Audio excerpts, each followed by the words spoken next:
But first, let me continue with Matt here.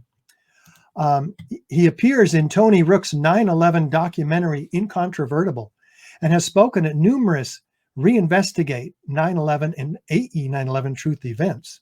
Over the past 7 years, Matt has relentlessly pressed officials in the UK and the US in his effort to achieve justice for Jeff.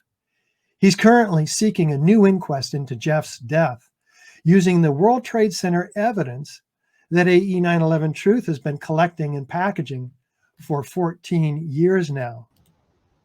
Ladies and gentlemen, it is my great pleasure to introduce Matt Campbell. Thanks, Matt, for being here. Hey, thanks, Richard. Glad to be here. Glad to be able to talk about my brother and what we're doing. Yeah, pretty awesome, Matt. I'm going to give you the floor, and you go right ahead, my friend. Okay, so as Richard said, my brother died on 9/11. He was one of 67 British victims who were murdered that day. The World Trade Center wasn't Jeff's usual place of work. He worked for Reuters. It was Midtown Times Square. But a lot of the British victims, 10 in total, were at the top of the North Tower at that conference organised by the British company called Risk Waters. And of the 10 British victims, 8 were employees and 2 were conference attendees, of which Jeff was one of those attendees. Jeff was 31 when he died. He was younger than me. He was intelligent. He was successful. He was the good-looking one. He was athletic. He played badminton for England. He was very good at chess. He used to, right up to his death, be able to challenge my younger brother who played chess for England, and would give him a good game. He always had time for people. He enjoyed life and was fun to be around. I last saw him at the end of August 2001. He'd come back from New York with his new fiancée, Caroline, who was a girl from Boston who he'd met. He'd started working in Manhattan at sort of 1999. And when we first heard about the attack, I was actually on holiday with my wife and 2 young children, and in Lanzarote, Canary Islands, part of Spain. And my mum had joined us the day before, and my wife had left the beach to try and settle my 6-month-old daughter, and she'd noticed some people sort of congregating around a TV, bars or cafes there, and she knew something had happened, so she rushed back down to the beach, and I went up. And I think by the time I'd got there, definitely one of the towers had collapsed. It was on a bit of a hazy screen, and I remember calling people, my work colleagues, and finally got hold of Rob, who had spoken to Caroline, and I think by that time the North Tower had collapsed. And I don't know people who are listening to this, anyone who's had any sort of event that's just unexpected, and be it an accident or a murder or unexpected death, etc. It's so intense, and for me it was very intense for the first few days. We had very sad and very panic calls with family and friends back in the UK. We were still trapped in Lanzarote, and we had to arrange flights back to the UK, and I think we were back on the Thursday, the 13th. But what I find interesting is we weren't exposed to the endless media coverage. We had in the hotel, it was a very rubbish sort of cable TV system, and the pictures were hazy, and the other channels were all in Spanish, and we kind of didn't really spend a lot of time seeing those endless loops of stuff being replayed. And anyway, we got back to the UK, and Reuters, who my brother worked for, arranged for us as a family to fly out on I think it's Saturday the 15th. And we still had hope at that point. So I remember on the Sunday we started calling around the hospitals and visited a few of them, but it became very clear that he wasn't in a coma somewhere and wasn't responsive and stuff. We basically accepted that he had died on the Sunday. It was very strange being in New York. I'd been there many times. I'd worked in Manhattan the year before. I saw Jeff regularly when I was out there, and we'd regularly, I don't know, once a week, always speak on the phone wherever he was. Prior to that, he'd worked in other countries and doing his job. And to my knowledge, we were the first British families over from the UK, courtesy of Reuters. The rest of the British families, the other sort of 66, I guess, families, flew out on the Tuesday. So we right from the outset, we were getting hassled by mainstream media. Some were more welcome than others. And I remember a news reporter from Belfast. Her name was Andrea Catherwood, who worked for ITV, which is like one of the sort of main two TV channels in the UK. Had been following our story, and she told us of a service at. I'm going to tell you the sort of story. She told us of a service at St Thomas's Church, which was being held for British victims on Thursday. This is 20th now, I guess. And we got there a couple of hours early, and it was just strange. She went up to this the couple of police guys outside and said, "Oh, these are I know we're early. These are British relatives of one of the victims." And anyway, we managed to get into the church. It was completely empty, and we completely bypassed the sort of airline security stuff that had been set up there. We actually went right down to the front of the church, and on the right hand side, and we waited. And about an hour or so later, various people started to come in, and some of the politicians and other people like that, including our Prime Minister Tony Blair. But they were all going through the security, and then along came the British families, and they all got corralled into the central part of the front, and the service started. And I don't know, Tony Blair said a few words and stuff, and at the end of the service, people started to kind of move off to this room at the front left, and it was Bill Clinton, it was the Mayor Giuliani, Senator Pataki, and Tony Blair, and they sort of went off to this room, and the British family members followed them. So we're still sat at the front right, but away from British families, just sort of sitting there not knowing what to do. And that Andrea scuttled down and sort of said, "Oh no, you should go, And they're meeting with these people, in this little tea room or whatever the room was at the front left." And so she again just ran up with us to this door, and there's security people and police officers outside, and just British presswoman. "Oh yeah, they're one of the British families," and we were allowed in, and it was just really, it was weird for the next 20-30 minutes. I remember we went into this room, and of course we're British, so you have a cup of tea to make life good, and there was this lady, that big lady, strong looking lady, serving the tea, and I'm pretty sure she had another job other than making tea. But anyway, so we took our cups of tea and we went very slowly around the room, and we were basically introduced and met various people. So I remember Tony Blair was the first one, and he was honestly really pathetic. He didn't really know what to say or how to react.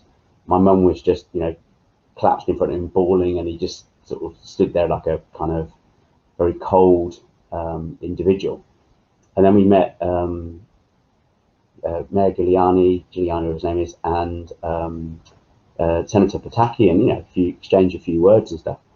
And then we went up to Bill Clinton, and he exchanging whatever words you do, I can't remember, but my brother Rob was really losing it at this point, and he just gave Rob a massive bear hug, and I remember it was so weird that this was happening, and it's a weird memory to have, but I just remember Bill Clinton had this massive red boil on the end of his nose, and I couldn't take my eyes off it. But anyway, we were then ushered out, and that was it, all done with.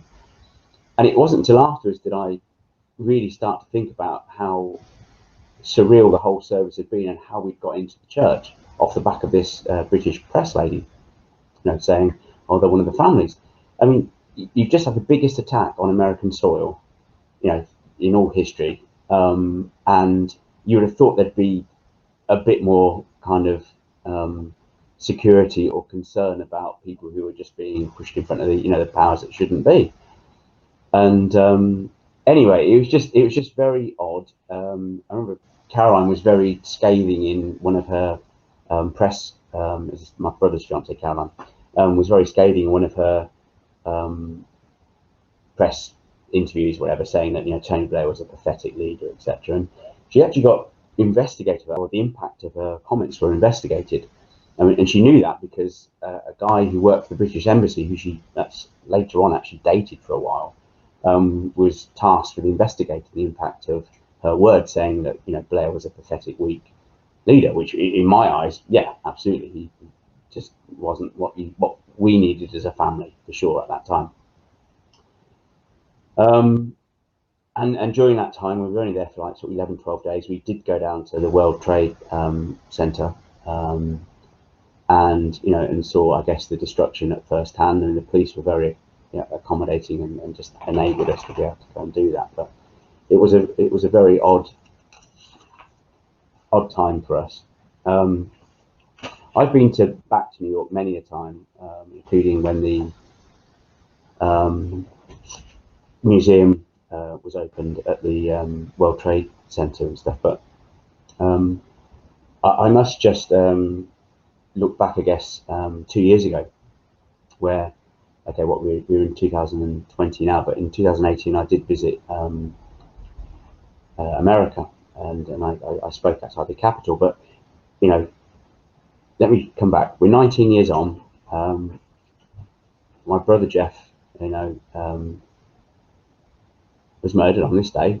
Our time here is about 4:30 when the tower would have equivalently collapsed. And there were 3 of us brothers, and there's now only 2.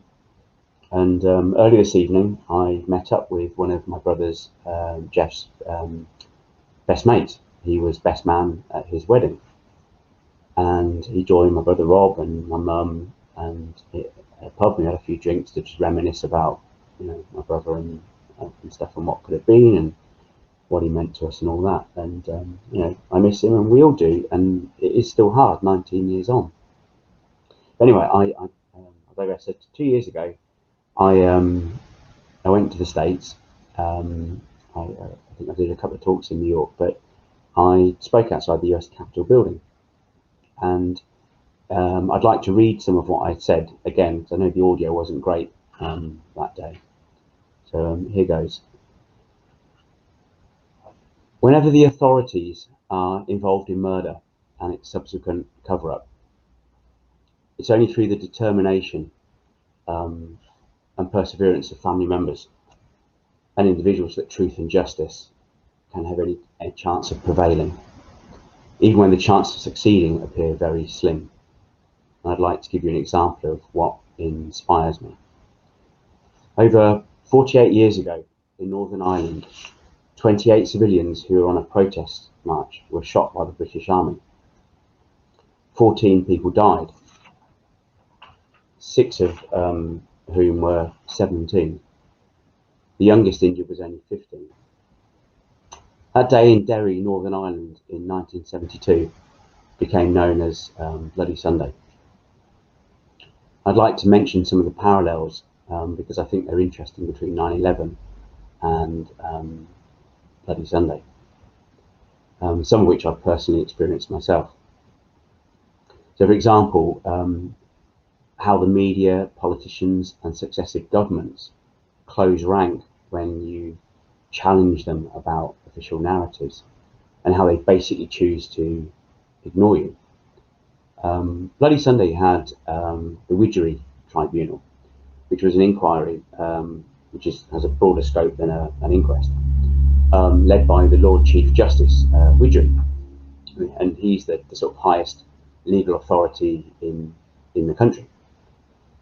And the report he produced largely cleared the soldiers and the British authorities in being involved in any sort of hint of murder, and that instead they blamed the march organisers and claimed that all the victims, including the 15-year-old and the 17-year-olds, claimed that they were gunmen or bomb throwers.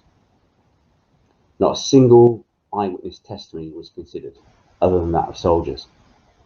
None at all. And anyway, the cover-up of the shootings began almost immediately. The captain of the regiment was compiled what was called a shot list, which is a fraudulent list, or subsequently proved fraudulent, as identifying the victims as either gunmen or nail bombers.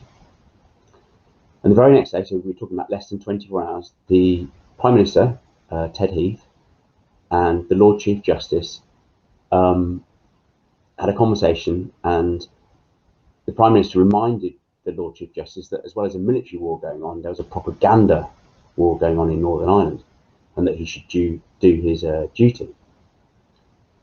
And even when that report was being drafted, someone wrote by hand on a copy that the Lord Chief Justice should pile up the forensic evidence against the deceased. And remember, this is supposed to be an independent and fair inquiry. So when the Widgery report was published and all the victims were labelled as terrorists, Bloody Sunday then became a catalyst for a massive increase in the troubles in the UK, certainly mainland UK and also in Northern Ireland again.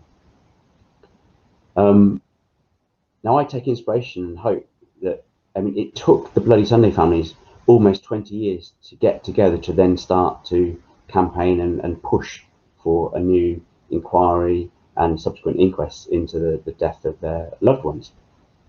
And because they basically wanted to prove that the people who were killed weren't terrorists, as the government inquiry had basically labelled them.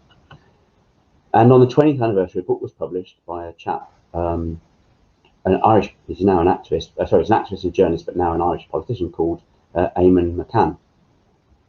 And along with the efforts of many individuals, and obviously family members and campaigns and stuff, resulted in Tony Blair, who was then our Prime Minister in 1998, announcing a new inquiry. An inquiry that actually led to the former Prime Minister, this is Ted Heath, taking the witness stand and being interrogated, along with the captain who had actually compiled that fraudulent shot list, who at the time of the new inquiry was actually the head of the British Army. I guess they reward those that assist in covering stuff up. Anyway, 12 years later, in 2010, the original inquiry was quashed, and the victims were completely exonerated. The report's findings were made public, and the actions of the British Army were ruled unjustifiable and unjustified. So it can be done, even though it can take some time for justice. And so here we are 20 years on, 19 years on with 9/11. And I'd like to finish off with a quote that I did read out outside the US the Capitol building 2 years ago. So Eamon McCann, the activist, the journalist, the Irish politician, he reflected on the campaign. And he said, "Nothing mattered as far as the families were concerned, as long as they won their loved one's innocence. In the process, however, they have become emblematic of the need for people to persist in campaigning for truth and justice. In the end, that might be the legacy of the Bloody Sunday Justice campaign, the extent to which it enables people elsewhere faced with impossible odds to look at the Bloody Sunday campaign and say of their own campaign, let's keep on. This might just fucking work." And so I'm sure you're aware, I've kept on, and I do keep faith.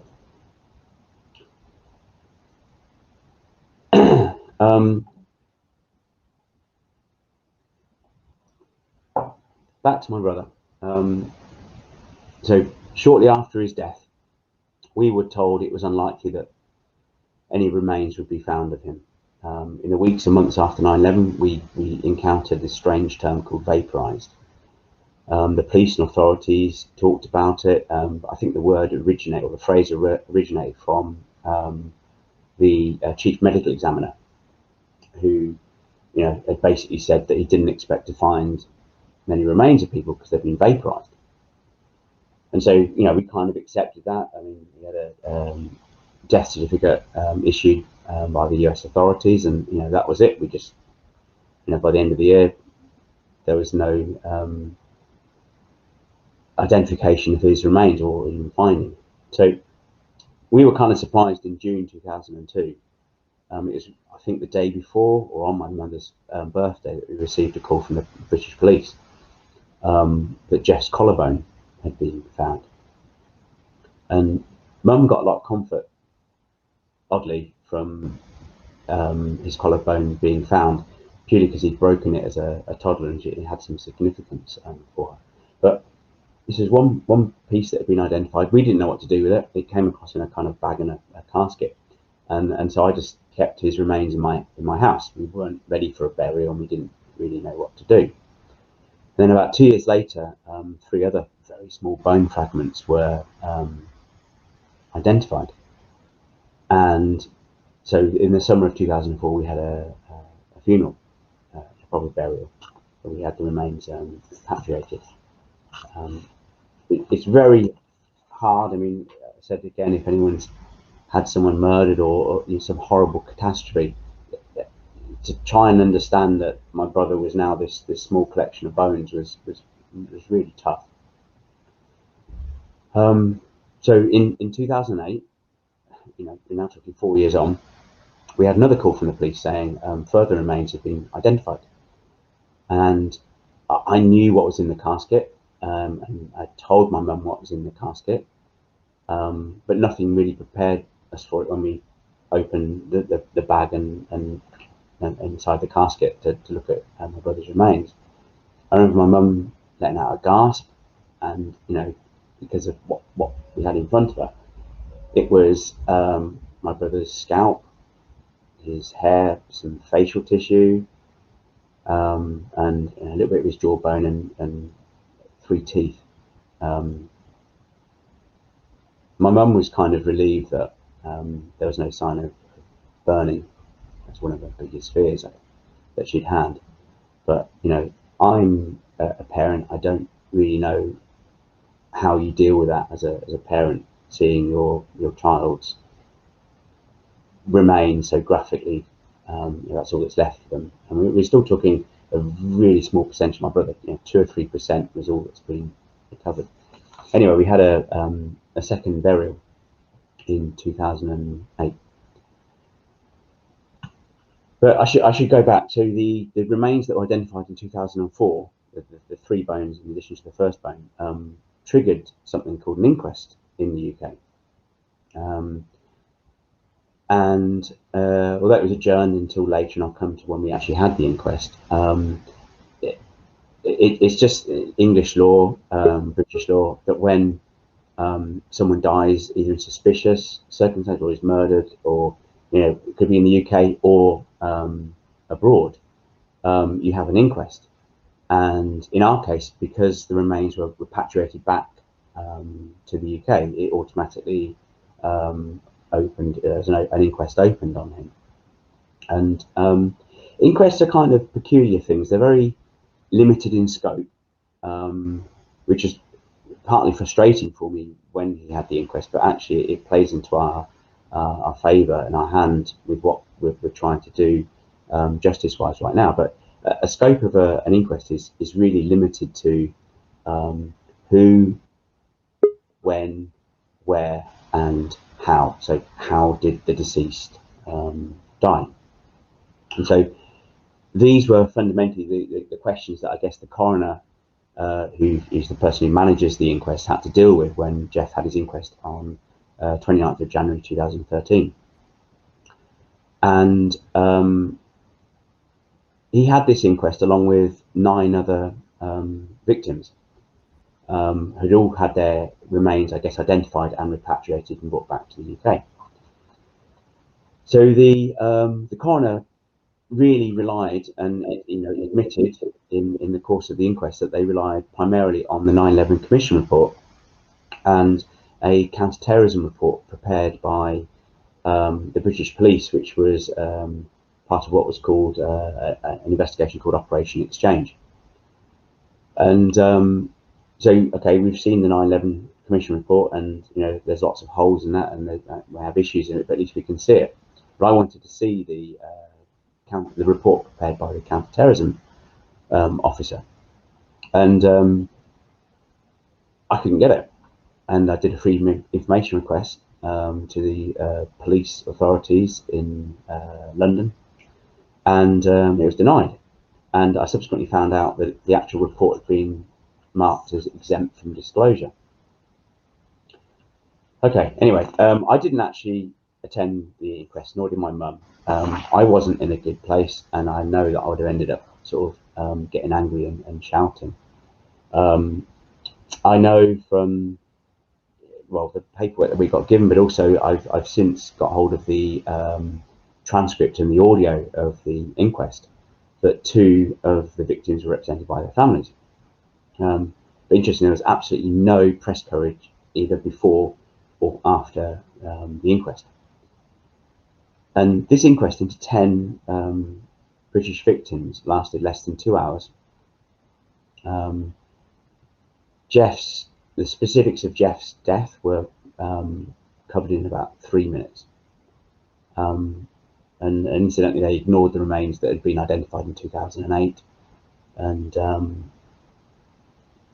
yeah, I mean, for me, that's not justice, and that's not what my brother deserved. He deserved more than 3 minutes. So one of the family members said to me that he felt that they just wanted to rubber stamp everything. They were just going through the motions, and the coroner wanted it off her desk. And interestingly, she actually retired later on that year. And although there is a surprising absence of evidence to support most of what you call the inquest's narrative conclusion, because they only really need to establish, where he was and when and how he died. They obviously had that whole complete narrative about the official story. And so anyway, for the purposes of me challenging the inquest, and I said it does actually work in our benefit, we're only going to challenge one specific part of that conclusion, and that is that the plane's impact and fire brought the tower down. That's not to say I wouldn't want to challenge other aspects of the attacks. In particular, one of the things I would really like to be seen done is to get people to testify under oath as to why the CIA, the GID, and Mossad were actively protecting and supporting some of the alleged hijackers. But back to my inquest, and some of the reasons why I guess it's all been triggered is after my brother's inquest, so about 5 months later, we had yet another call from the police. Some more of his remains had been identified. And this time it was his upper arm that had been identified. And this was our only remains that had been actually tagged. So we knew that this had been found in, I can't remember, grid 12 or something, which is about 20 to 40 meters south of the south side of the North Tower. Now we've left those remains at the moment. They're in the repository within the museum, so we've not repatriated them.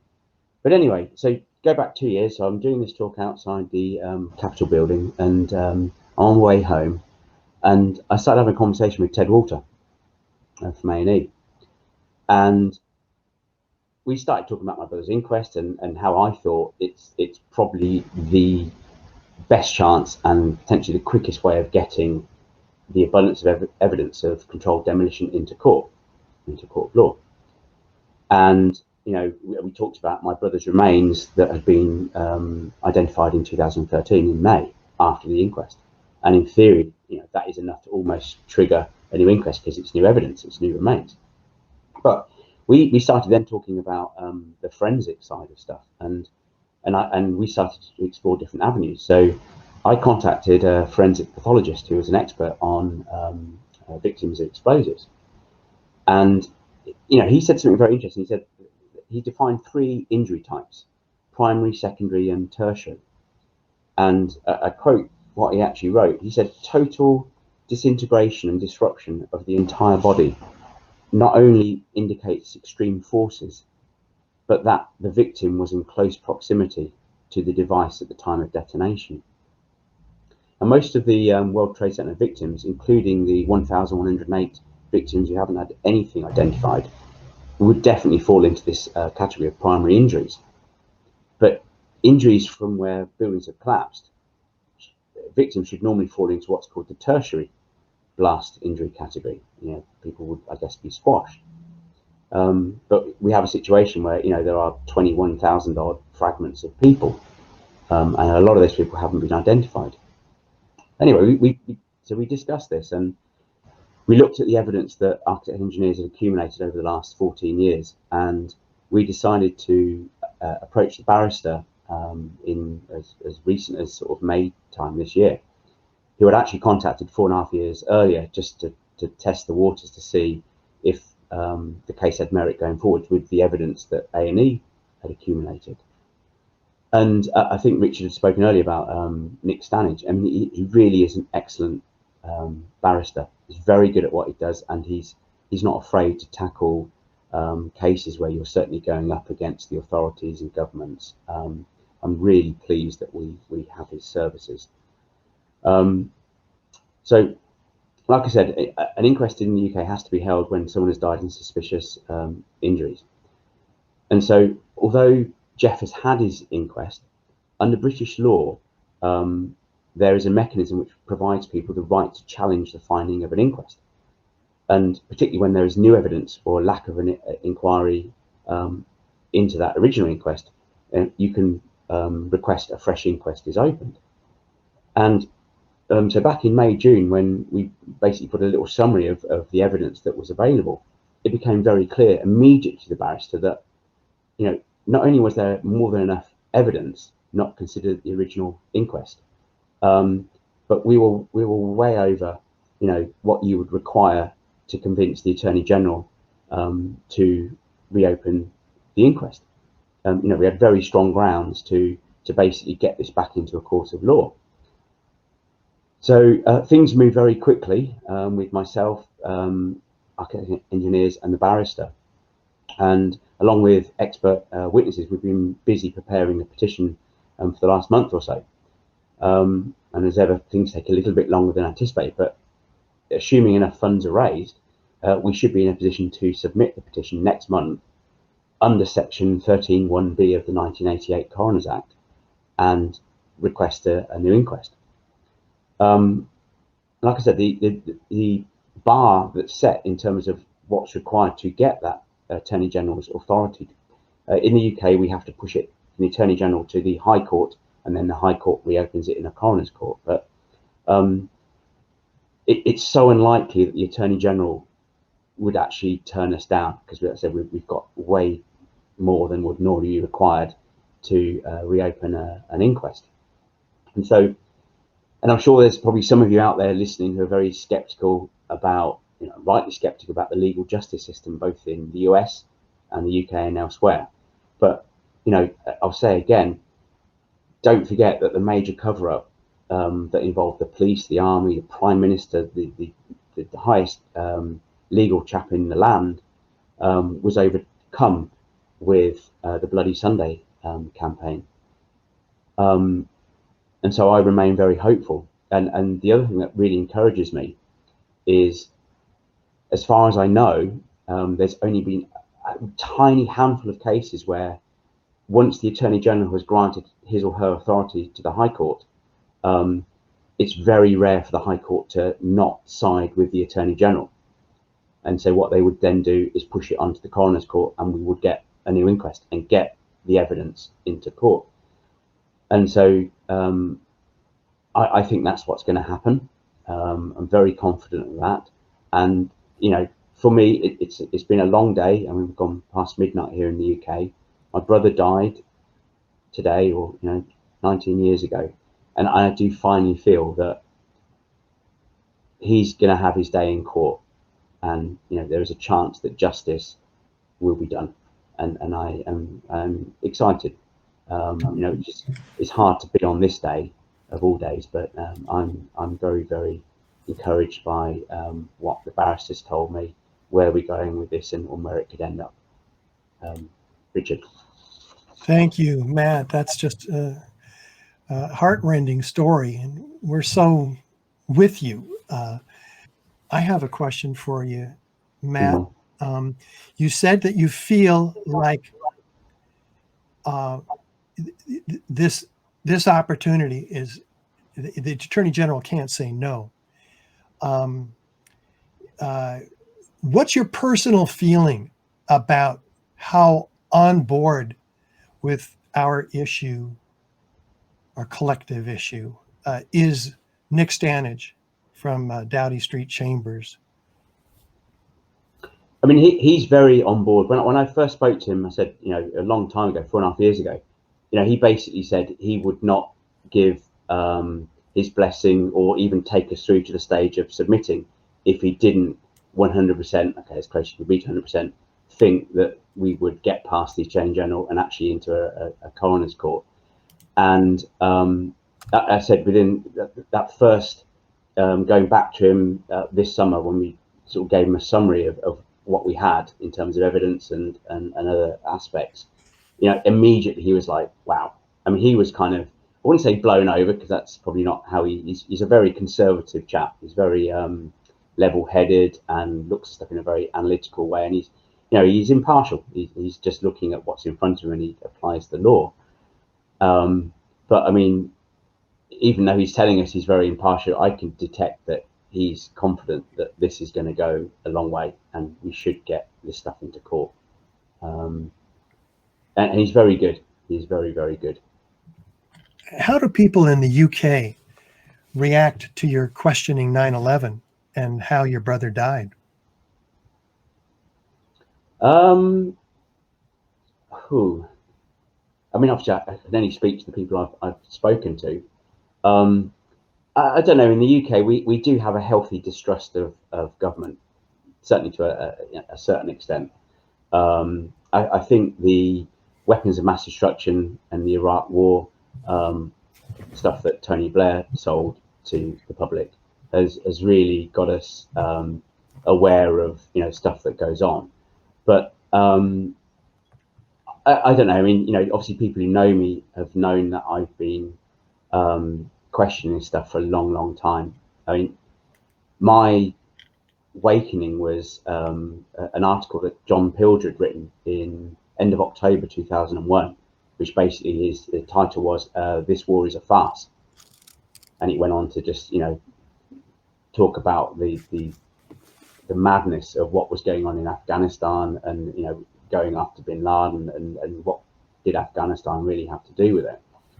And so I guess the people I've spoken to, they know that I've been questioning stuff for a long time. But I'll tell you something though, Richard, doing what I'm doing now and taking it that level further and going into the legal system, both with family and friends, they know it's a lot more serious than just endlessly talking about stuff. Whether it be whatever facts you're sharing with people, people are taking it a lot more seriously. And I mean, this evening I spoke with one of my brother's best mates, and he didn't really understand what I was doing and what evidence is there. And he's asked, send me a few links of things. So he was aware of what I was doing, but I guess didn't take it very seriously what I was doing. I don't know. I mean, I tend to think that because we're removed, I guess, from the US, so we're not so emotionally involved. It wasn't our nation that was attacked that day, even though British people did die. And so I do find it quite easy talking to British people about events of that day, and and just questioning, I guess, the official narrative. And how about the other family members? Do you talk to them about 9/11, or do they Yeah, not talk together? I've spoken to well, quite a few. There's at least three out of I'm probably in contact with um, I'd say 25 to 30 family members in the UK out of 67 victims that died.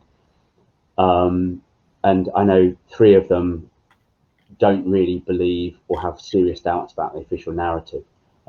One gentleman who lost his son, who was part of my brother's, he had his own inquest as well as part of it, as part of that joint one my brother had.